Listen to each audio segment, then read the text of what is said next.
Good evening. I call to order this regular meeting of the Minnehaha County Planning Commission, and I will begin with a few introductory comments. As a courtesy to everyone here tonight, please make sure that all cell phones have been silenced. Please note that tonight's Planning Commission meeting will be rebroadcast via CityLink and posted on the www.minnehahacounty.gov site for viewing by the general public.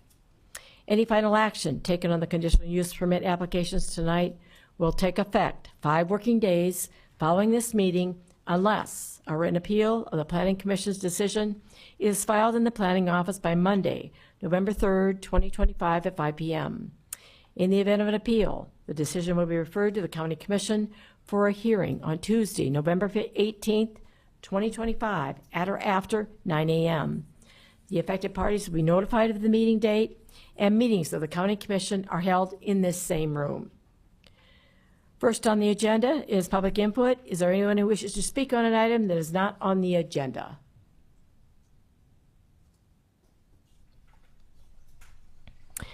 At this time, the Planning Commission will consider the consent agenda. Items on the consent agenda are perceived to be non-controversial and meet all the requirements of the codes and regulations. The consent agenda will be acted on in one motion with no public hearing on the items unless a member of the public, the commission, or staff requests the item be removed from the consent agenda. Next, I'll read each item on the consent agenda and ask if there are any issues or comments from the Planning Commission or the audience. If a member of the Planning Commission or the audience would like to be heard on the item, please raise your hand and the item will be moved to the regular agenda to allow you to address the commission later in the meeting. Any items remaining on the consent agenda will be approved by the Planning Commission with the conditions recommended by staff. Item number 1 is the approval of the minutes of the September 22nd, 2025 meeting. Item number 2 is conditional use permit 25-60 to exceed 1,600 square feet of accessory building space, requesting 2,520 square feet on the property legally described as Lot 7, Block 3, Sorum Subdivision, Section 9, Township 102 North, Range 49 West. That is in Mapleton Township. Property owner and petitioner is Matthew Lind, located 25747 475th Avenue. Anyone from the commission, staff, or audience wish to be heard on this item?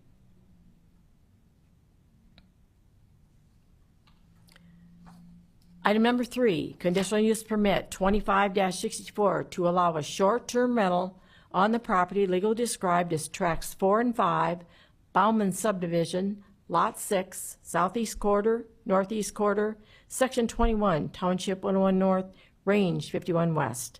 That is in Wall Lake Township. Petitioner is Kerry Karski. Property owner is Chad Johnson, located at 26539 East Shore Place. Anyone from the commission, staff, or audience wish to be heard on this item? Okay. Item number 3 needs to be removed to the regular agenda.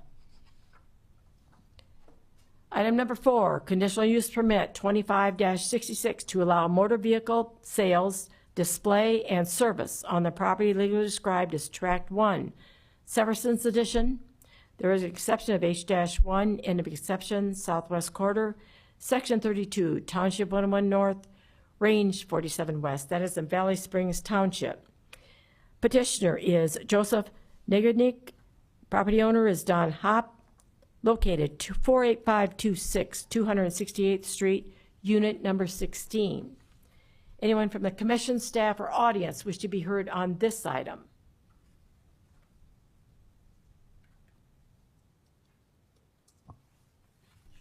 Okay, commissioners? Madam Chair, I'll make a motion to approve items 1, 2, and 4. Move item 3 to the regular agenda. I second. I have a motion to approve all the items except number 3, which will be removed to the regular agenda. Any further discussion? All those in favor? Aye. Opposed? Motion passes. If your item has been approved, you're free to go. Move on to item number 3. Mason? Yes. Good evening, Commissioners. Mason Steffen from the County Planning Office. So as was explained during the consent agenda, this item is requested by the petitioner to operate a short-term rental on the property. The county defines a short-term rental as renting a property for anything less than 30 days. So anything over 30 days is considered a long-term rental. The petitioner was in the process of buying the property when it was applied for, which is why the petitioner is not the same as the property owner on the staff report and up on the screen. The Minnehaha County zoning ordinance requires a conditional use permit for all vacation home rentals, and these must meet 5 requirements. One thing that did come up in the narrative is that it states that the dwelling has 4 bedrooms with a loft that includes bunk beds, and then the maximum occupancy will be 16 guests. However, the zoning ordinance clearly outlines that the maximum occupancy for short-term rentals shall be 3 people per bedroom. So the occupancy was set at 12 people, not the 16 in the narrative submitted by the petitioner. Staff did do a site visit on October 6th of the property and the surrounding area. The site is located on Wall Lake. I might go to the aerial picture here just so you can kind of see it. I guess that the star is right over Wall Lake, so you can't really see it, but it's on the east side of Wall Lake. This is East Shore Place is the street, and this property is near the end of East Shore Place because East Shore Place does dead end on this side of the lake. And then this property does have a shared access point off of the East Shore Place with the property to the north and south, and you can kind of see that here. This driveway goes off to East Shore Place off to the east of this, and then it's shared by this property and this property. And then the subject property is the property highlighted in red there. You do see that there is this detached garage here, and then there is, I can't tell if, it seemed a bit, I have a couple of pictures of it. The parking pad in front of it seems a little bigger in the pictures that I had, but there would be enough parking. The zoning ordinance does require 1 parking space per bedroom, and there would be enough parking for 2 inside of that garage and then at least 2 on the parking pad in front of the garage, which would meet the required 4 off-street parking spaces. And then just some context for this area, there are 2 approved short-term rentals just to the south of this property. So I think 2 or 3 properties to the south, there's 2 short-term rentals that were approved by the same operator in 2023 and 2024, I believe, were the years that those were applied for. So it's not necessarily a new use to the area, I guess. And there are other short-term rentals on the lake on other streets as well. Then with all conditional use permits, we do look at 6 criteria, and I'll just go over those briefly. So number 1 is the effect upon the use and enjoyment of other property in the immediate vicinity for the uses already permitted and upon property values in the immediate vicinity. The property is on a lakeside subdivision with several similar sized houses and cabins. And short-term rentals generally fit into this type of area because they are typically fairly similar in use to a single-family dwelling in terms of the amount of traffic is relatively low or relatively similar to any other single-family dwelling and is easily converted back into a typical single-family dwelling from a short-term rental. Number 2, the effect upon the normal and orderly development and improvement of the surrounding vacant property for uses predominant in the area. Almost all of the properties along East Shore Place and West Shore Place and North Shore Place are pretty much fully developed, but specifically along East Shore Place, the likelihood of any new development is pretty limited, mostly because there's not a lot of empty lots, but also because Wall Lake sanitary sewer is pretty much at capacity at this point. So any new development would most likely be house additions, not necessarily new houses in the area, and this short-term rental shouldn't affect any house additions or any other development. Number 3, that utilities, access roads, drainage, and or other necessary facilities are provided. As I mentioned, the property does share an access point off of East Shore Place, so it does have an shared access point to the property. Since it's an existing house and detached garage, all the other existing utilities, water, connection to the sanitary sewer is all already available on the site. Number 4, that the off-street parking and loading requirements are met. As stated, the zoning ordinance for short-term rentals requires 1 parking spot per bedroom, and there's plenty of parking, or at least that 4 parking spaces on the site. Number 5, that measures are taken to control offensive odor, fumes, dust, noise, vibration, and lighting, inclusive of lighted signs, so that none of these will constitute a nuisance.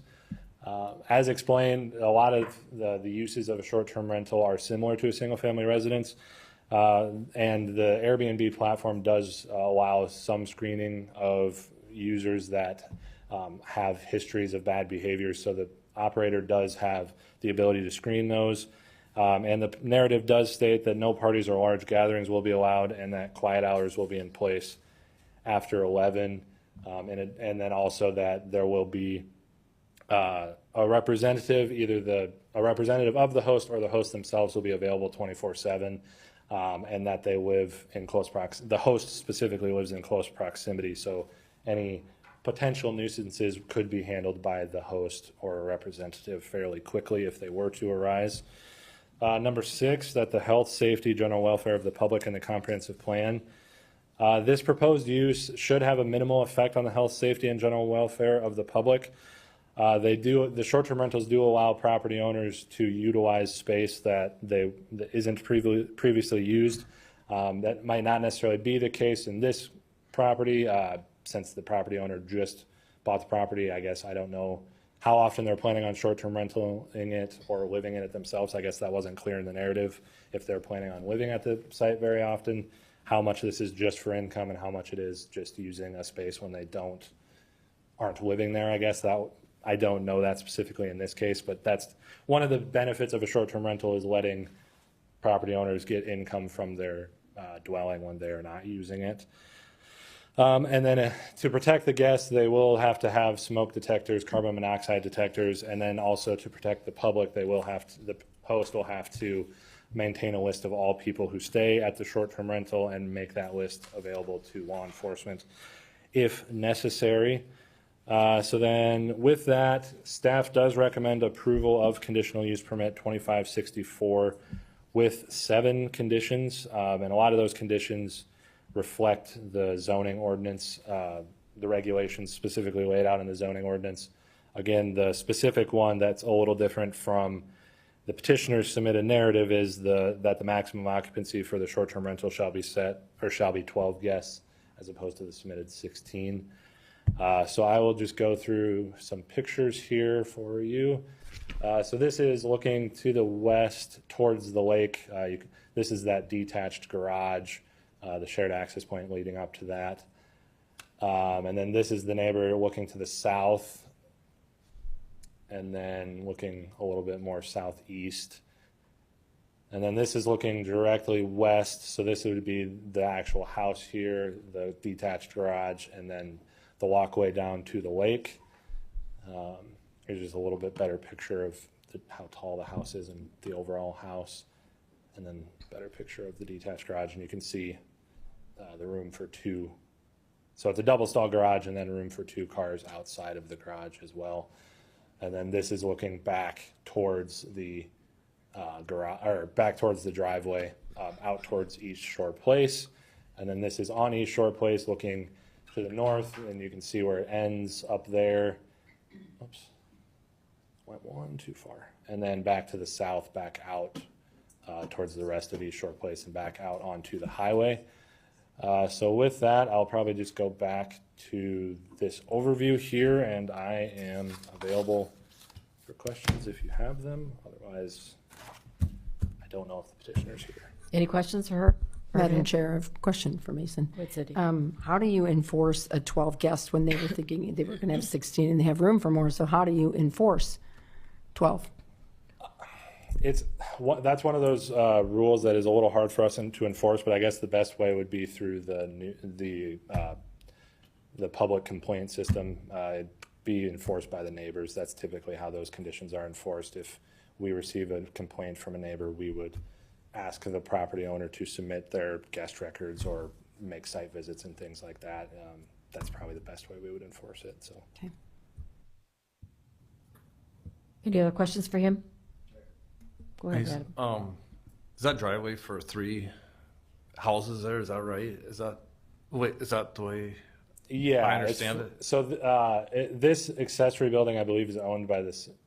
I guess I know it's for this house, and this house. Okay. Yes. Just a shared driveway It's for a all shared three. driveway for all three of them. Yep, yep. And I did try to look for the original plat, I guess, that shows that access point, and I wasn't able to find it, but yes, that is what I believe. Otherwise, this property would have no access because it, it has to, it would, when it was platted, it would have had to have an access easement to East Shore Place, otherwise it would have been landlocked, so. Okay, any other questions for him? Okay. Is the petitioner here? Please step forward and state your name and address.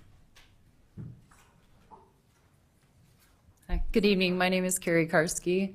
Our address, our primary address is 605 South James Avenue in T, South Dakota.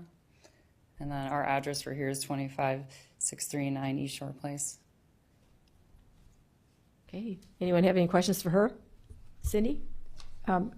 Mason brought up, I'm just wondering, how much are you thinking about using this as a rental, and how much is this a primary residence, or? Sure, so I would say when it's not renting, we would like to use it as a family. We do have 3 kids and a foster child, so we do really enjoy going to the lake. We're from Minnesota originally, so lake life has kind of always been a part of our life. But I don't know that I can give you an exact percentage. If it's rented out, we're close. We're within 9 miles, so we can use it when it's not being rented. But I don't know the exact percentage right now. To be honest, we just acquired the property recently. So your intent is not to live there full-time? No. Okay. Our intent is to remain in T. Okay. Anyone else have any questions for her?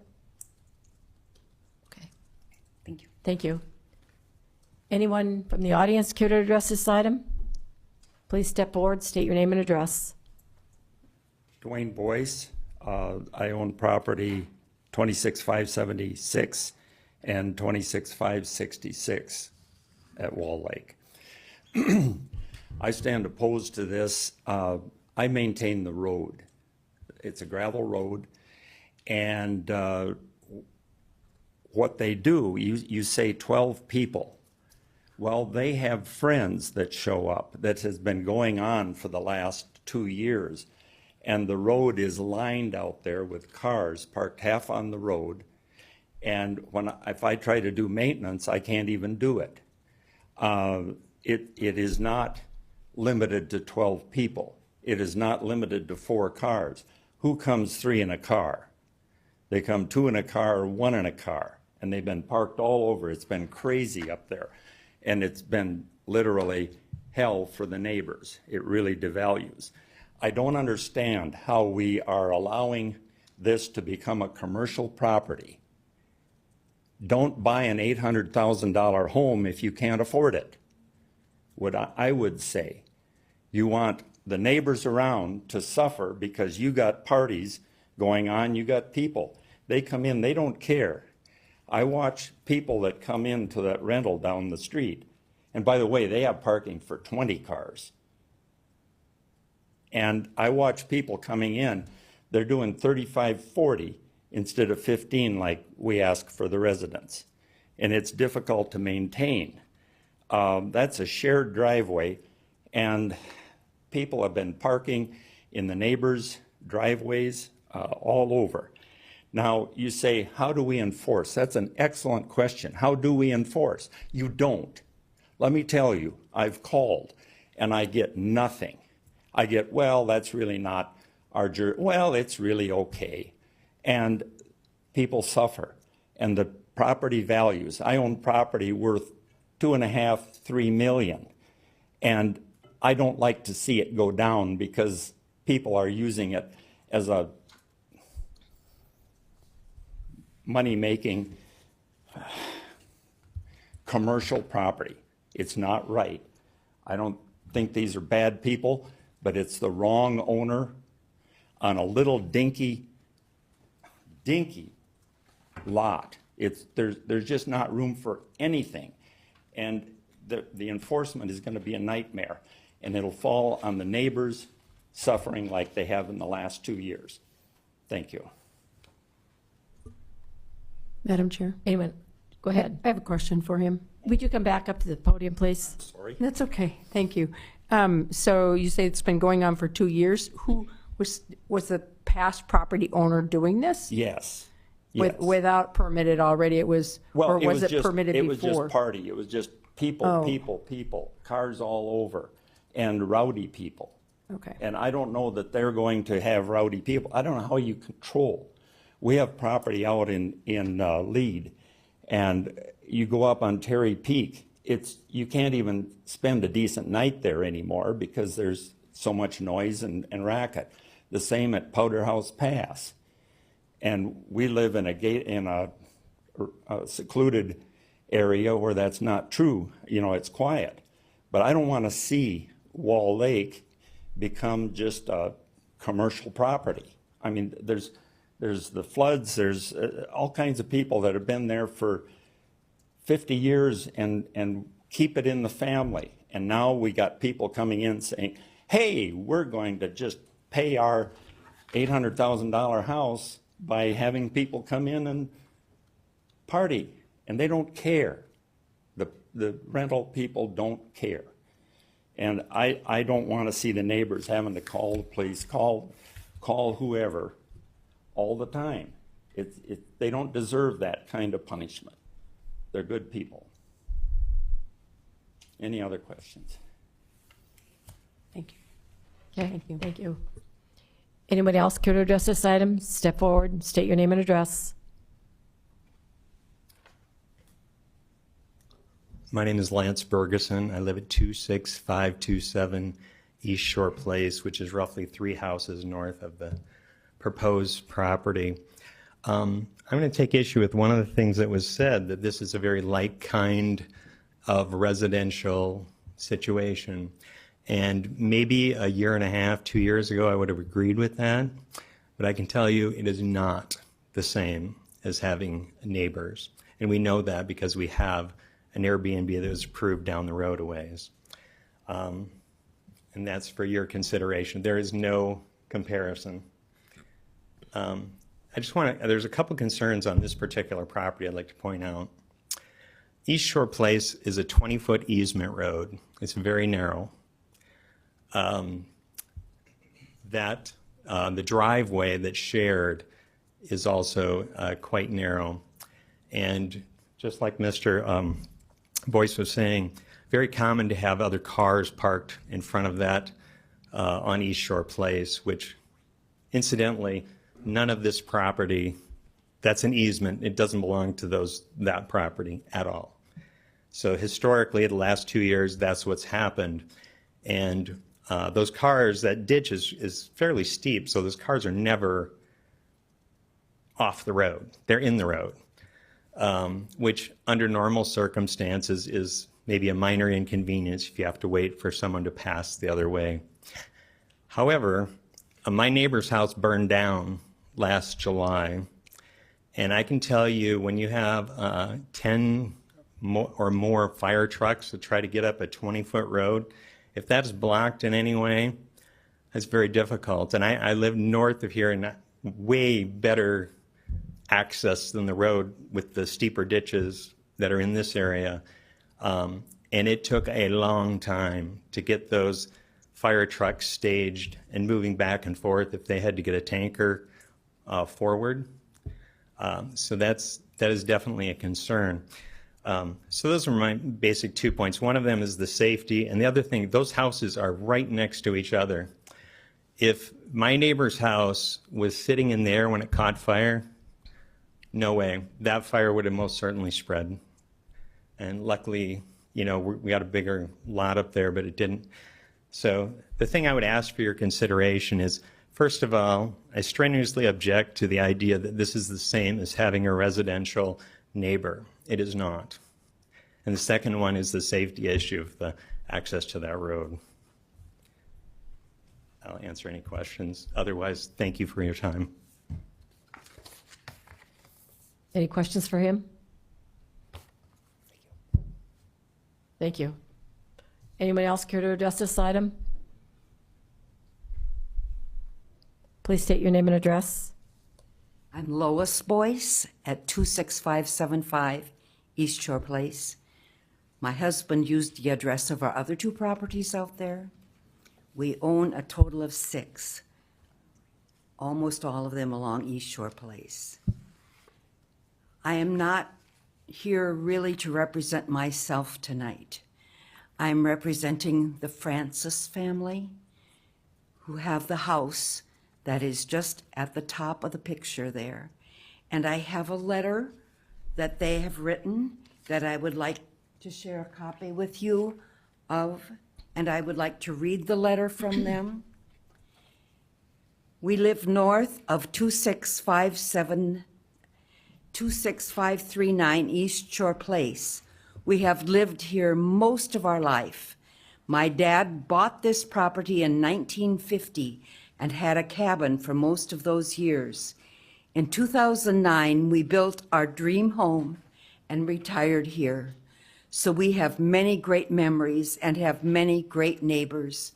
This is and has been a quiet area. However, we are now concerned about 26539 East Shore Place. The owners are not planning on living there. Rather, they are using it as an Airbnb. This is very concerning to us. This house can easily hold a dozen or more people. This property has very little area to park vehicles, maybe 5 at the most. We gave up a chunk of our property for these neighbors to use as an easement, which means they can drive across it to get to their property. The property driveway is on the Francis's property. So when you say access to the property, it is across the Francis lot. It is not for parking. The last 2 neighbors did not follow this. They abused it. And how are renters going to follow it? Also, 3 of us share our driveway coming to our homes, so a driveway is not to be parked on. We worry about noisy renters parking anywhere they want, extra traffic on our driveway and tearing it up, ruts, holes, etc. We are retired and are not up for people coming and going next door, parties, noise, etc. We enjoy our quiet, peaceful life on the lake. I believe our neighbors enjoy the peaceful lake also. We end by saying we are against the Airbnb at 26539 East Shore Place. This is a lake with homes, not Airbnb, and this was written by Richard and Annette Francis. They couldn't be here tonight. Annette just had surgery and she cannot drive. Richard, being 83, is usually the passenger in the car. They love their home. It's so well kept and beautiful. And I hate to see them in their senior years struggling because of this use of a place that was in hands reach of theirs. That's all I have. Are there any questions from? No, thank you. Anyone else care to address this item?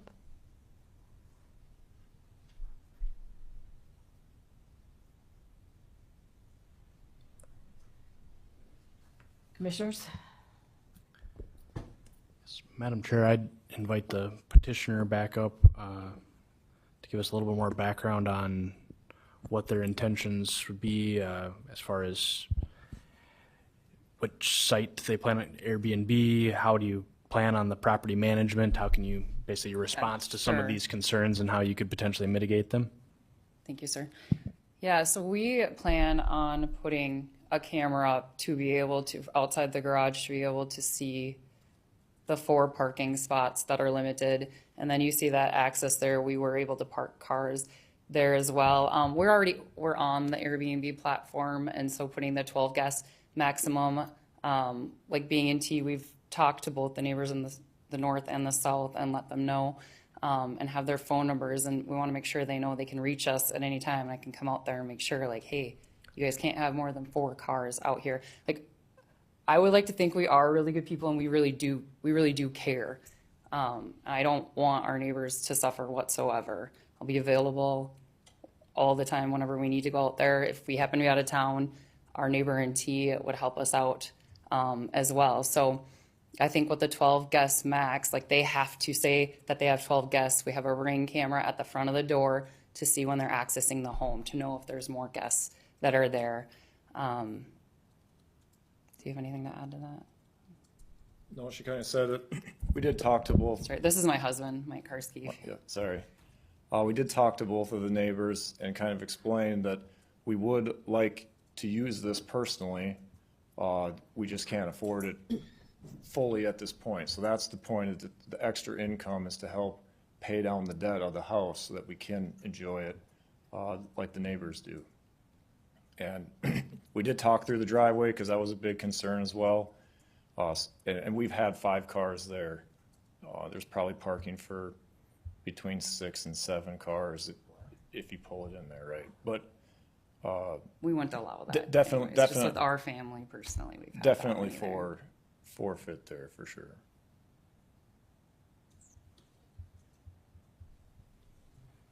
Yes, Madam Chair, a ahead, Joe. follow-up on just, do you have any other rental properties, or is this your first foray into Airbnb, just kind of your property management experience? It's our 3rd season with a property up on Lake Madison this past year. We haven't had any issues with the neighbors. I know this is a little bit more unique, but again, I mean, we have over 100 reviews and they're all very positive. Like we really care about our property and I mean, people just in general, honestly, and the experience, and I want this to be positive for everybody involved. I want to be available and help. Answer your questions, Joe? Anyone else have any questions for them? Madam Chair, if I may. Brian? A lot of the complaints these guys, or these folks over here, are coming from the previous owners, is that correct? I mean, you guys just acquired this, just for clarity, right? Correct. Okay. Madam Chair. Go ahead, Becky. There was quite a fair amount of concern expressed about the parking, and that it should be in the parking area and not on the driveway where the easement is. So can you clarify for me? We can see the picture, but I'd like to clarify where these 4 parking spots are. Are there 4 parking spots right by the garage? Yes, so I'm intending, we have from when we bought the property, we have one of the layouts of highlighting where they can park. Because I want to make sure they are not utilizing the neighbors to the north driveway. And so there are 2 parking pads in front of that double garage. And then you can also park, it's right in front of the house in between the garage. There's parking space there. I mean, you could fit 3, but 2 cars at least. And then in the double garage, there's space for 2, but there's more than 4 available outside of the garage without utilizing that. Thank you. Yep. Anyone else? Thank you. Yeah. Thank you. Commissioners?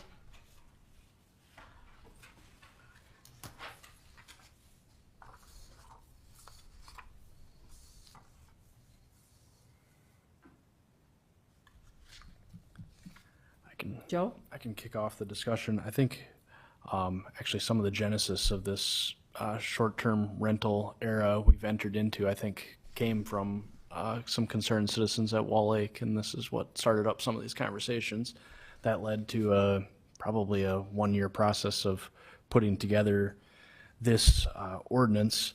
My general assessment is that these new property owners are following the rules and the guidelines that we laid out as kind of the guideposts of what would be an acceptable use that would follow the general demands of this. I appreciate the feedback from other members in that community. I just think that this generally fits what we've approved in the past, and as we're kind of walking through the implementation of this ordinance, this seems to be an acceptable use. I think I take the applicants at their word that they are going to be monitoring this. We have conditions in place explicitly, I'd point us to number 6, no parking shall be allowed within the public right-of-way at any time. I know sometimes enforcement can be difficult, but that is in place. And then we also have clarified the total number of guests. So I think we're in a world of competing property rights. I don't know that we can ever make everyone happy, but this property owner in our statutory scheme or zoning scheme has some right within reason and within regulations to rent out. And obviously they can be renting out to long-term renters, and we wouldn't even have really any jurisdiction to be here. But then we put in a conditional use permit for short-term rentals to kind of on a case-by-case vet out the circumstances. And not necessarily all of these are easy calls, but I think we have approved similarly laid out situations. So I would be leaning towards a yes, but looking forward to any other colleagues' comments.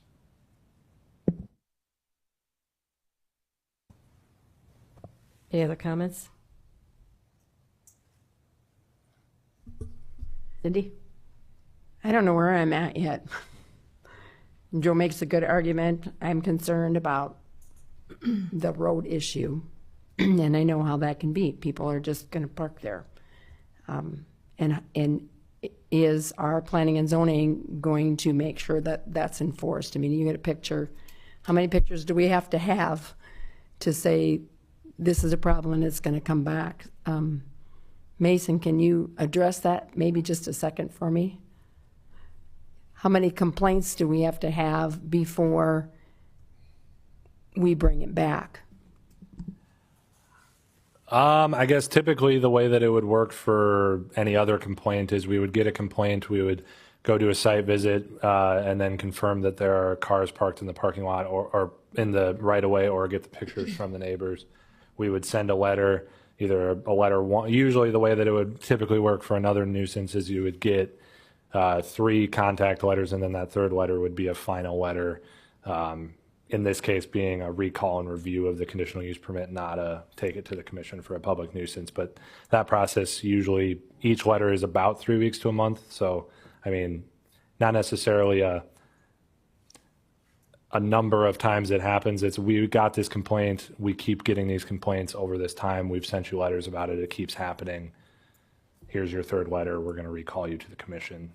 So that's kind of generally how that would work, I guess, if that helps you. So it could be a whole entire summer gone before it's appealed? Or before it's brought back? In theory, I guess, it kind of, yeah, I mean, we typically, yeah, those letters, we usually give them, I guess on a nuisance, we usually give them time to clean it up. In this case, there isn't necessarily as much time because they should be gone right away. So I guess it could be slightly quicker in this case, because if we receive complaints for it and do a site visit and then do a site visit 2 weeks later or 3 weeks later and we still see cars there. But again, it's one of those things where we might get pictures from the neighbors and then we go out and do a site visit and there's no cars there in the right of way.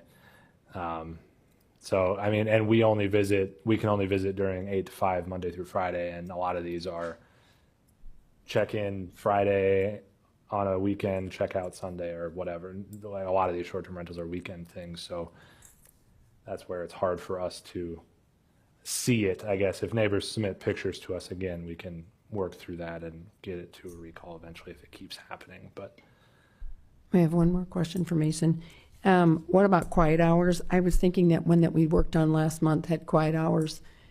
Is that something we normally do with A and B and Bs or not? Yeah, I guess they submitted quiet hours in their, I didn't include that in the conditions, I don't think, did I? I can't remember. I know that they included it in their narrative, so maybe if you want to include that as a condition. But yes, you are right. I don't know if it was last month. I think it was in July, because we had 2 in the joint jurisdiction with Sioux Falls. And those eventually were approved with quiet hours, I believe. Do you remember what those quiet hours were? Generally, I can probably find them.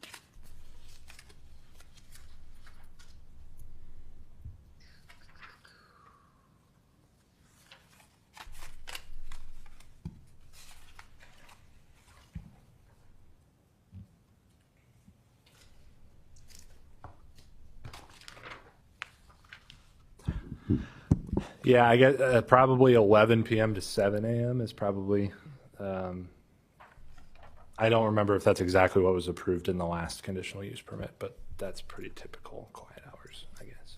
Okay, I am concerned too about safety vehicles being able to get in and out, whether it's law enforcement or it's fire or it's ambulances or whatever, if that's a narrow road. And I don't know how wide it is because I can't tell you.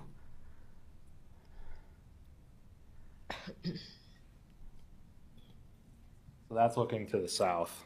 So that would be the way that they would come from. And they'd be parking, if people were parking, they'd be parking on that street?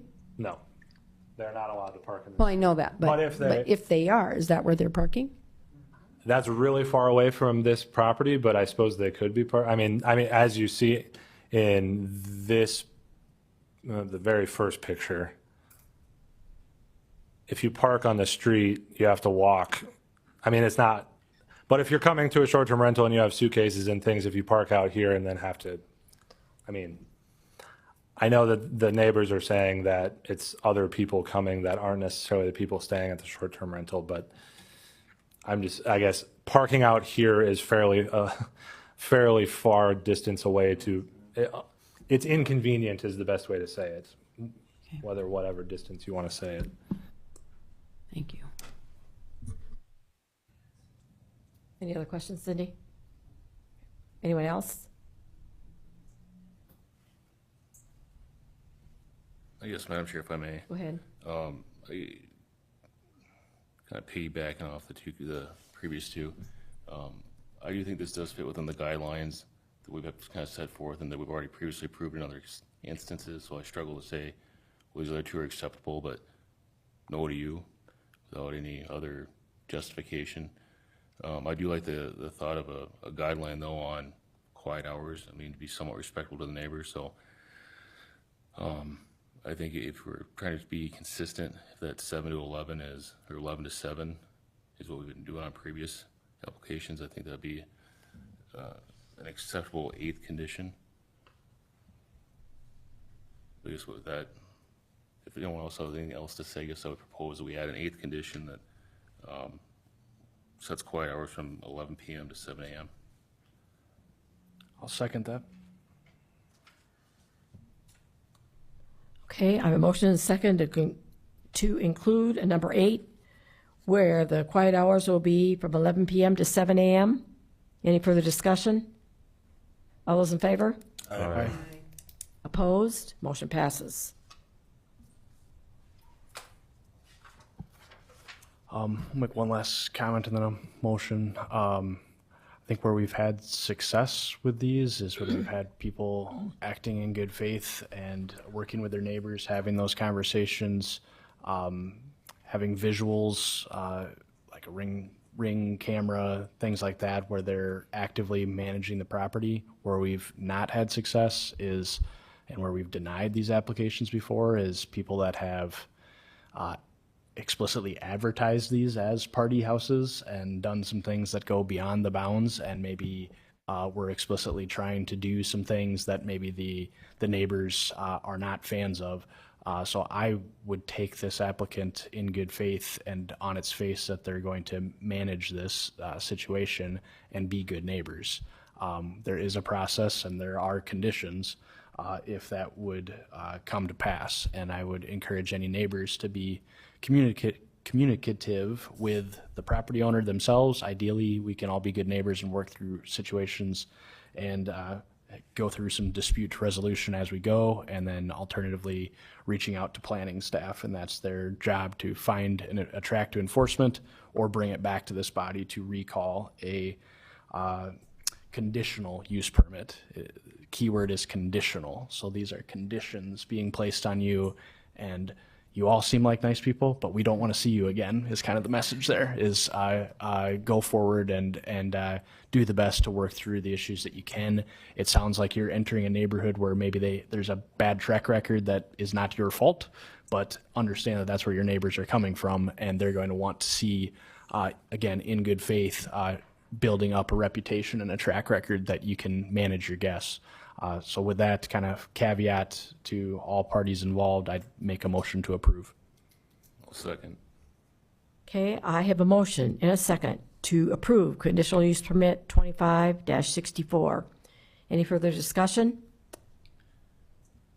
All those in favor?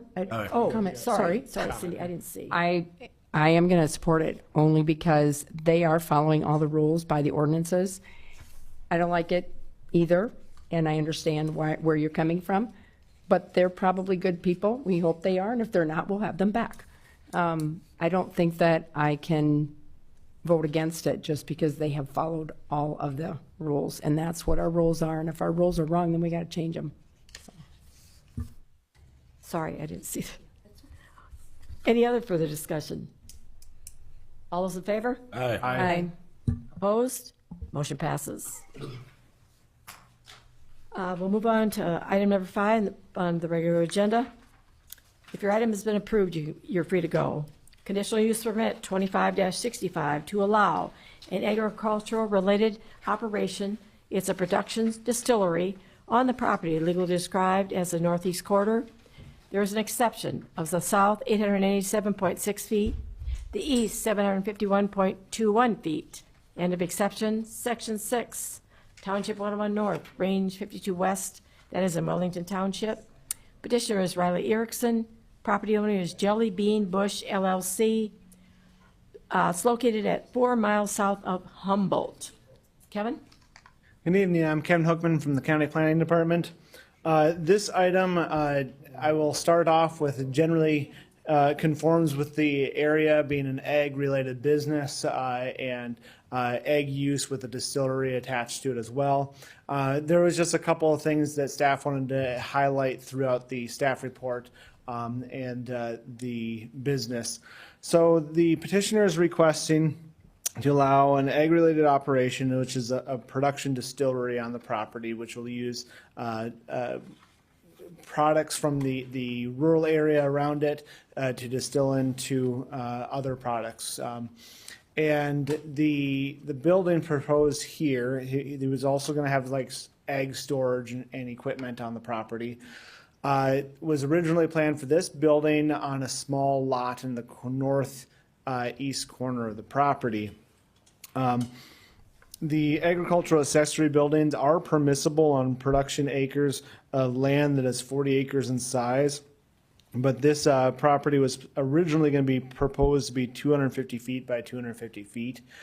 So that becomes to be, to some staff had concerns about that because a future property owner may find this to be a property usable for other things. Since sending out the staff report, the petitioner has contacted staff and has informed staff that he'd be willing to not do the separate lot, so it would still be incorporated into the larger parcel. But we'll still need to approve that distillery portion of this ag-related operation. The other thing to bring up with this petition, the petitioner should be aware that all vehicles, trailers that are parked outside must be currently licensed with required plates. Staff in the staff report is suggesting that there needs to be restriction on outdoor storage of other types of materials in other outdoor storage, including building materials, products, inoperable vehicles, and unlicensed equipment such as skid loaders, tractors, and attachments. The petitioner has noted that he finds that a little bit restrictive and would like some ability to do some outdoor storage on the property, and he'll come up and kind of explain what his goals would be for that.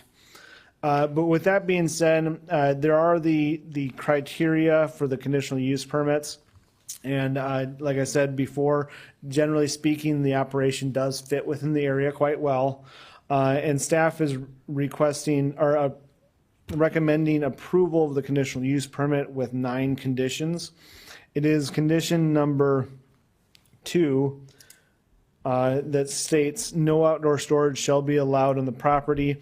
Outdoor storage includes but is not limited to building materials, products, inoperable vehicles, and unlicensed equipment such as skid loaders, tractors, or attachments would be all considered to be outdoor storage on the property.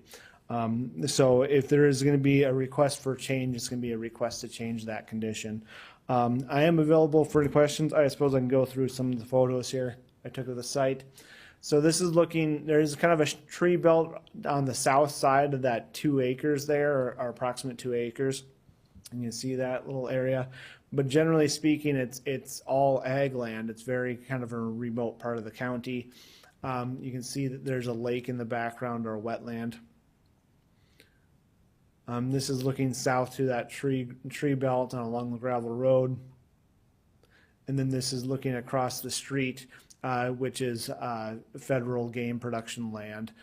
So again, it would be likely long-term rural agricultural non-developed land. So I'll bring it back up to that main picture here, main map. And staff is recommending the approval, and I'm available for any questions. Any questions for him? Cindy? Sorry, I was shuffling paper when you were giving the beginning of this. So did I understand you to say that we are not sectioning it off into a 1.4 acre parcel and it's staying at the 144?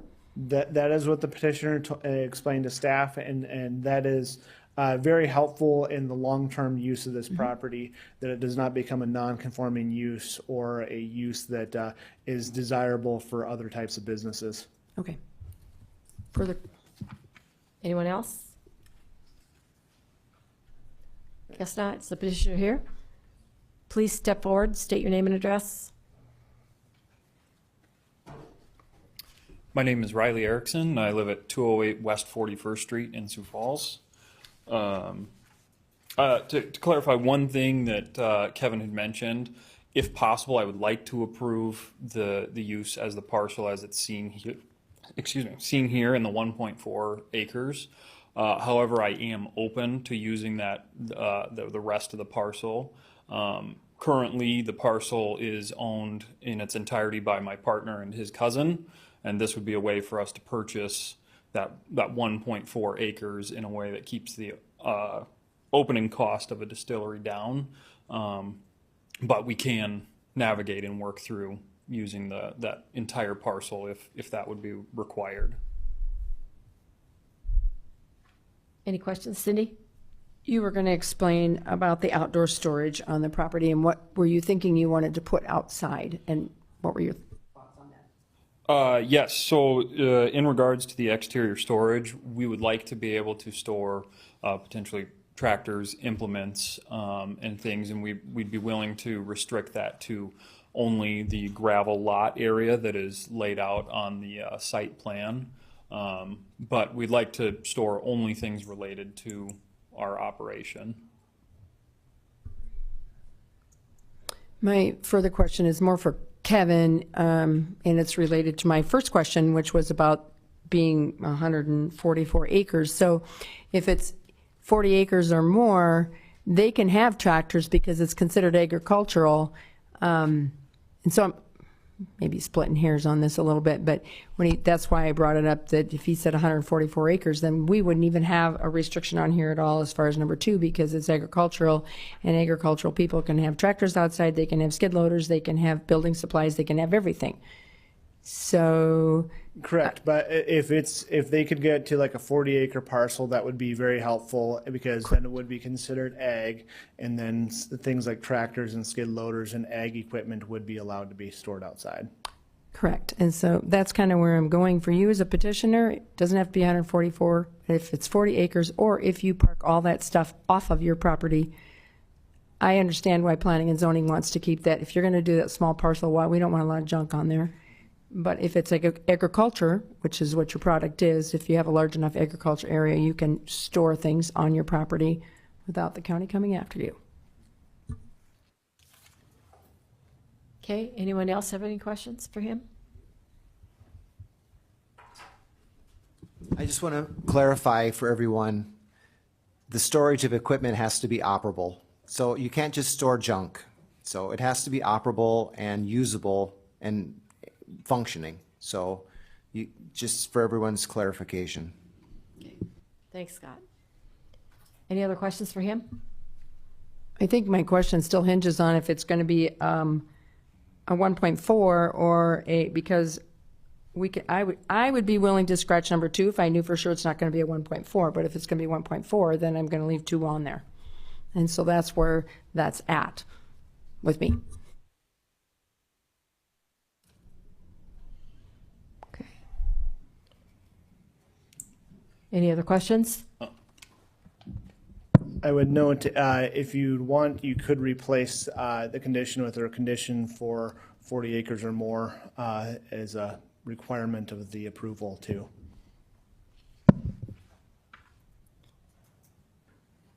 And Madam Chair, just to clarify with the applicant that you're amenable to that, does that seem like we're striking the right compromise, is to liberalize your outdoor storage, but in exchange for being on the larger plot of land? Yes, we would be amenable to it. Our ideal situation is as it sits. However, we would be amenable to it. It would just, I can't guarantee it without my partner that obviously if we could not work out something on the 140 acres or plus, that we would maybe need to change the way we're working things, but we would be amenable to it. And there's always the possibility to coming back for an amendment to your CUP tonight, but I think we're going to try to go for something that's more ideal to this body to begin with. And if we need further amendments of your operation in the future, you can come back for that. But I'm just gauging the sentiment that we might be striking a good bargain here. So do we need an amendment? Just Go ahead. just a comment that I would make an amendment, but my comment was first for you is that if I make it for 40 acres and then you could park operable farm equipment on there, if that doesn't work for you in your apartment, you would have to come back and amend that, and then we would put number 2 back on there. Oh, sure, yeah. And your only other option is that I would leave that on there, but you could store all your equipment off of your 1.4 acres. Oh, okay. Which would you prefer? Because I'm going to make a motion.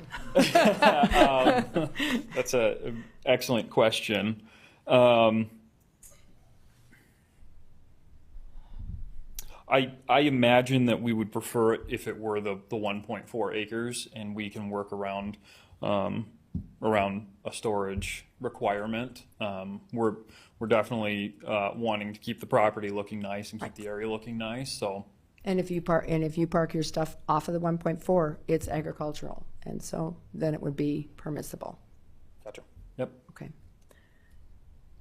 If there's no other questions, I would make a comment to approve it as written for the 1.4 acres with the no outdoor storage on the 1.4 acres.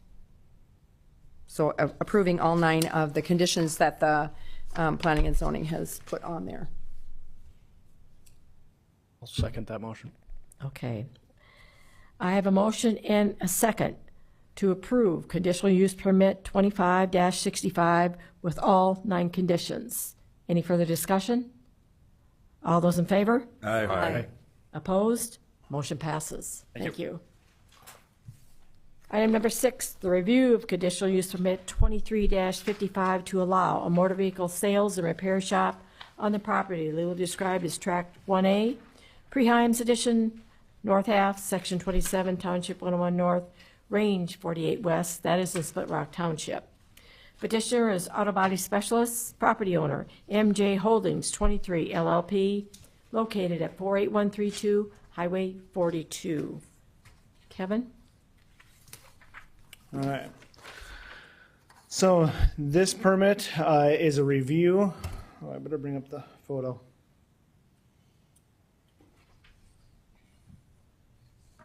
And so this permit was originally approved in October of 2023.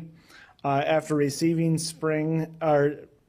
complaints in the spring of 2024, it was brought back for a review, a recall and review hearing in October of 2024. And at that hearing, it was some additional conditions were placed on the property that to try to work through some of the accumulated items that have been left on the property and such.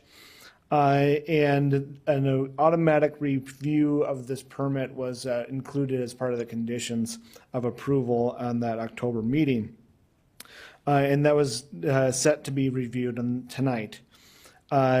Staff has reviewed the property, and I'll bring through some of the photos. This is what was originally approved. With a staff, worked with this as the CUP storage areas. So part of the complaining part of the property was that this area here was getting filled with dismantled and broken down vehicles, and it was looking quite junky. Through working with that, we agreed that as a body shop, that there will be wrecked vehicles as part of the job. We came up with this area to have the dismantled and damaged vehicles stored behind this area where it's less visible from the public right of way, and that this area is for customer sales and storage of just customer vehicles. So I visited the property earlier in the month. I'll show you some of these photos. Generally speaking, everything up front, there was actually fewer vehicles than I've seen there in the past. But yes, they are missing, with maybe the extent of a missing headlight or something like that as a customer is waiting repair. This is the side yard here where other vehicles are being stored. And then this is the backyard. Previously, the rear yard had stacks of tires and other things as well, and that was part of the concerns for staff, and that was not present any longer in the staff visit. As well as there was bins that previously held oil and other automotive fluids, and this was an area that was used for storage of that, and that was not present at the site visit. And here's some of the kind of damaged or dismantled, partially dismantled vehicles in the storage area where it would be designated to have them. So since staff visited the property, staff finds that the property is in compliance with the permit, and finds that the property can continue its operations with the current permit conditions. The one comment I will make is that there, and I wish I would have taken a photo of it, but there is a tree. Condition number 13 requires trees for screening in the front of the property. And there are the trees right here on that south side of the property. There's one tree that's either dead or dying right here. And as of right now, you can't see through it. There's enough trees around it that have filled that gap. But it's something that should be, the petitioner needs to be aware of, that if there is some more kind of things that fall out of line there, that he's going to have to start replacing some of these trees if more, like, I don't know, beetles come and destroy some of these trees for screening purposes. But this one is a tree that was missing. Like I said, does not seem to block or remove any of that screening ability at this time. It looks a little disheveled with one dead tree, but other than that, it shouldn't be a problem. So I just wanted to bring that to your attention, but other than that, staff does find the property in compliance and recommends no further action is needed. And if there's any questions, the petitioner's here, or the operator's here as well tonight. Any questions for him?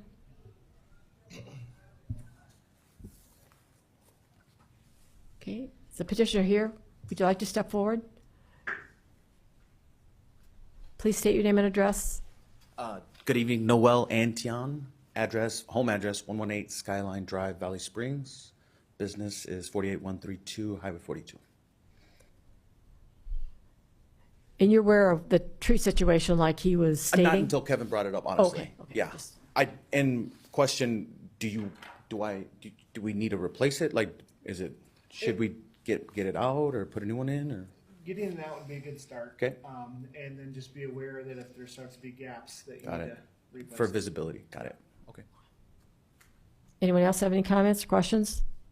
Madam Chair, I guess we saw you a year ago. Can you just describe to us? It seems like some of these things have been remedied, but just in your own words, can you say what work you did in the last year to clean up a few things? I would say I think and not to sound disrespectful or anything, but I feel like I've taken it more serious as far as it becoming part of my job now, to ensure that, and one of the biggest things that we have too is vehicles will get dropped off and the hardest part is it gets dropped off, then you gotta move it, and sometimes they don't run, and sometimes they're missing this, or they hit in the side, and it's like, okay, they drop them off in the front, and I gotta get them out of the way, and so I guess my request would just be a little bit leniency with that, just as far as I'm aware that some of these vehicles get dropped off, but other than that, just making it part of my job, just make sure that the property looks good.